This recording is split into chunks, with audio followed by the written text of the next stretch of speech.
ایک بیٹے کو آپ نے کھیت دے دیا، زمین دے دی، کیش رقم دے دی، اور باقی 3 بیٹوں کو آپ نے محروم کر دیا. کہ یہ ناانصافی نہیں ہے؟ اولاد سے محبت کسی سے زیادہ کسی سے کم ہو سکتی ہے، وہ جائز ہے.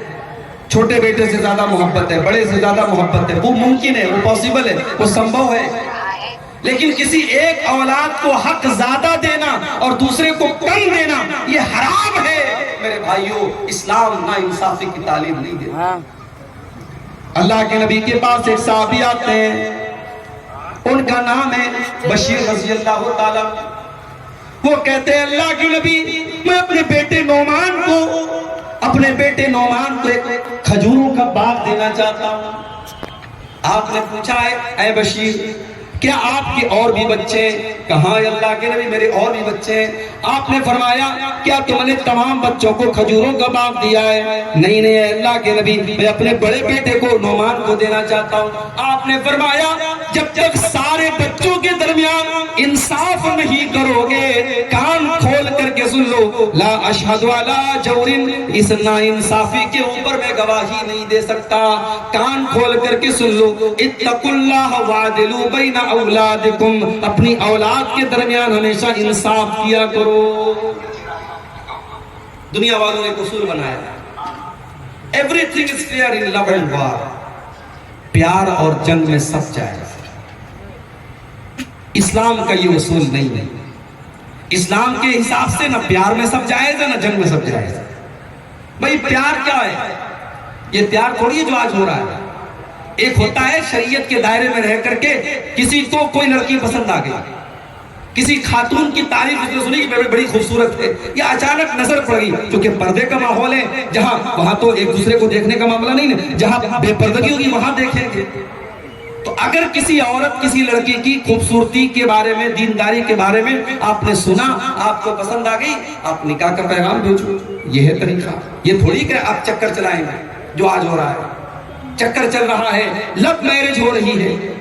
اسلام میں لو میرج نہیں ہے، معاف کیجئے. اسلام میں شادی کے پہلے لو کا کانسیپٹ نہیں ہے، شادی کے بعد لو کا کانسیپٹ ہے. اسلام کی نظر میں جو محبت ہے وہ شادی کے ذریعے پیدا ہوتی ہے، محبت کر کے شادی نہیں کی جاتی ہے اسلام کے اندر. تو اپنا پیار میں سب جائز ہے، جنگ میں سب جائز ہے. جنگ کے میدان میں بھی آپ ہیں تو اسلام یہ کہتا ہے کسی کے ساتھ ناانصافی نہیں کرنا ہے. اللہ نے فرمایا یا ایھا الذین آمنوا کونوا قوامین للہ شہداء بالقسط، اے ایمان والو ہمیشہ انصاف کا دامن تم تھامے رہنا. ولا یجرمنکم شنآن قوم علی الا تعدلوا، اور خبردار خبردار کسی کے ساتھ اگر تمہاری دشمنی ہے تو دشمنی کا یہ مطلب نہیں ہے کہ تم ناانصافی کرو گے. اپنے دشمن کے ساتھ بھی تم ناانصافی نہیں کر سکتے. اعدلوا هو اقرب للتقوی، ہمیشہ انصاف کا دامن تھامے رکھو، ہمیشہ انصاف کیا کرو. انصاف کرنے والا ہی اللہ کی نظر میں متقی ہے. بڑے بڑے داڑھی والے، ابھی آپ کے یہاں کے بارے میں لوگوں نے بتایا کہ لڑکا لڑکی اگر پکڑے جاتے ہیں زنا کے جرم میں تو کہیں کہیں منڈل والے یہ فیصلہ کرتے ہیں صاحب لڑکے کے اوپر ایک پینالٹی لگے گی، جرمانہ لگے گا، لڑکی کو دے دیا جائے گا. یہ کون سا انصاف ہوا بھائی؟ اگر لڑکا لڑکی دونوں نے زنا کیا ہے، آپس کی سہمتی سے کیا ہے، تو دونوں گنہگار ہیں. آپ سزا صرف لڑکے کو دے رہے ہیں اور اس لڑکے سے آپ پینالٹی لے کر کے لڑکی کے اس کے گھر والوں کو دلا رہے ہیں. وہ آپ اس گناہ کو اور اس کو بڑھاوا دے رہے ہیں. اور میں نے یہاں تک سنا ہے کہیں کہیں باقاعدہ کچھ لڑکیوں نے پیشہ بنا لیا ہے، وہ لڑکوں کو اپنے عشق کے جال میں پھنساتی ہیں اور پھر اس طریقے سے جب معاملہ آتا ہے ان کو اچھا خاصا اماؤنٹ مل جاتا ہے. میرے بھائیو، اگر آپ اپنے علاقے کے سرپنچ ہیں، اپنے گاؤں کے پردھان ہیں، یا آپ کو لوگوں نے فیصلہ کرنے کے لیے چنا ہے، آپ کی ذمہ داری بہت بڑی ہے. آپ کی ذمہ داری بہت بڑی ہے. آپ ناانصافی سے کام نہ لیں، آپ کسی کا پکش بات نہ کریں. جو صحیح ہو، جو حق ہو، آپ وہ فیصلہ کریں، آپ نیائے کریں، آپ انصاف کریں. اور جانتے ہو انصاف کرنے والے کا مقام کیا ہے؟ اللہ کے نبی فرماتے ہیں کل قیامت کا دن ہوگا، سورج 1 میل کی دوری پر ہوگا، لوگ گرمی سے بے حال ہوں گے، لوگ پسینے سے بے حال ہوں گے، لیکن اللہ تعالیٰ اپنے کچھ بندوں کو قیامت کے دن ان کو دھوپ نہیں لگے گی، ان کو اللہ تعالیٰ اپنے عرش کا سایہ دے گا، ان کو اے سی کی جیسی ٹھنڈک محسوس ہوگی، اللہ تعالیٰ 1 میل کی سورج کی دوری کی باوجود ان کو گرمی نہیں لگے گی۔ وہ کون لوگ ہوں گے؟ آپ نے فرمایا وہ 7 لوگ ہوں گے۔ ان 7 لوگوں میں سب سے پہلا آدمی کون ہوگا؟ آپ نے فرمایا الامام العادل، وہ امام، وہ بادشاہ، وہ خلیفہ، وہ سردار جو انصاف سے کام لیتا ہو۔ جس ملک کا حاکم، جس ملک کا بادشاہ، جس ملک کا حکمران اگر ظالم ہو جائے، ناانصافی پر اتر جائے، اس ملک کے اوپر میرے بھائیوں اللہ کی رحمتیں اور برکتیں نہیں اترتی ہیں۔ آج آپ دیکھ لو، جہاں جہاں آپ کو مصیبتیں اور پریشانیاں نظر آئیں، سمجھ جاؤ اس ملک کے اندر ظلم و ستم ہو رہا ہے، وہاں ناانصافی ہو رہی ہے، وہاں انصاف کا گلا گھونٹا جاتا ہے۔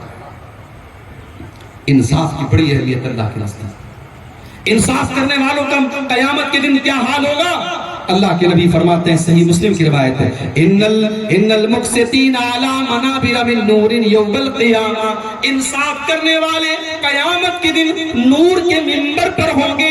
ہائے ہائے، آپ نے لکڑی کا منبر دیکھا ہوگا، آپ نے پتھر کا منبر دیکھا ہوگا، آپ نے اینٹ اور گارے کا منبر دیکھا ہوگا، لیکن قیامت کے دن نور کا منبر ہوگا، روشنی کا منبر ہوگا۔ یہ کس کو نصیب ہوگا؟ یہ انصاف کرنے والوں کو نصیب ہوگا۔ الذین یعدلون فی حکمہم واہلیہم وما ولوا، اللہ کے نبی آگے فرماتے ہیں انصاف کرنے والے وہ لوگ ہوتے ہیں جو اپنے فیصلے میں بھی انصاف کرتے ہیں، اپنے بچوں اور پریوار میں بھی انصاف کرتے ہیں، اور جو ذمہ داری ملے اپنی ذمہ داری کے ساتھ انصاف کرتے ہیں۔ ٹیچر ہے، 6 گھنٹے پڑھانے کا پیسہ ملا، 2 گھنٹے پڑھا کے بھاگ جاتا ہے، یہ بھی ناانصافی ہے۔ پولیس والا ہے، 30,000 روپے اس کی تنخواہ ہے، جو سرکار دے رہی ہے 20,000 وہ ٹیبل کے نیچے سے لے رہا ہے، یہ بھی ناانصافی ہے۔ اپنی ذمہ داری اور اپنے کرتویہ سے پیچھے ہٹنا اور اپنی ذمہ داری کے ساتھ بے ایمانی کرنا میرے بھائیوں یہ بھی ناانصافی ہے، اور اللہ نے اعلان کر دیا انصاف کیا کرو، میں انصاف کرنے والوں کو پسند کرتا ہوں۔ 3 چیزیں ہو گئی۔ نمبر 4، یا ایھا الذین آمنوا لا یسخر قوم من قوم عسى ان یکونوا خیرا منہم،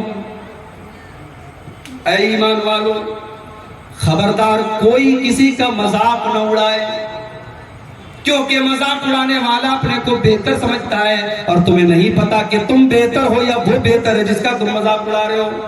لا یسخر قوم من قوم عسى ان یکونوا خیرا منہم، خبردار کوئی کسی کا مذاق نہ اڑائے، ہو سکتا ہے جس کا تم مذاق اڑا رہے ہو تم سے بہتر ہو۔ ولا نساء من نساء عسى ان یکن خیرا منہن، اور اے عورتوں تم بھی کان کھول کر کے سن لو، کبھی کسی عورت کا مذاق نہ اڑاؤ۔ عورتوں کے اندر یہ چیز بہت ہوتی ہے، اس لیے اللہ نے عورتوں کا الگ سے ذکر کیا۔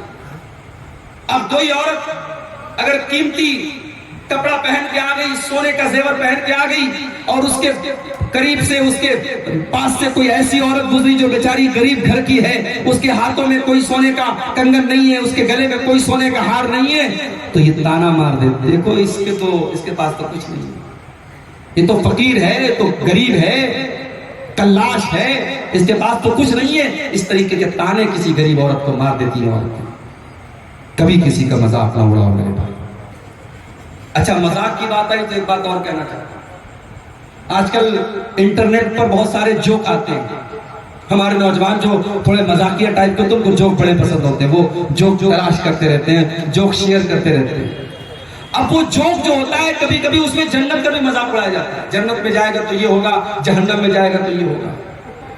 خبردار کبھی جنت کا مذاق مت اڑانا، کان کھول کر کے سن لو، کبھی جہنم کا مذاق مت اڑانا، کبھی قرآن کا مذاق مت اڑانا، کبھی نماز کا مذاق مت اڑانا، ورنہ اس بات کا ڈر ہے اگر آپ نے جنت کا، جہنم کا، فرشتوں کا یا قبر کا یا نماز کا اگر آپ نے مذاق اڑایا تو اس بات کا ڈر ہے کہ اس مذاق اڑانے کی وجہ سے آپ اسلام سے خارج ہو جائیں گے، کافر ہو جائیں گے، آپ ایمان سے نکل جائیں گے۔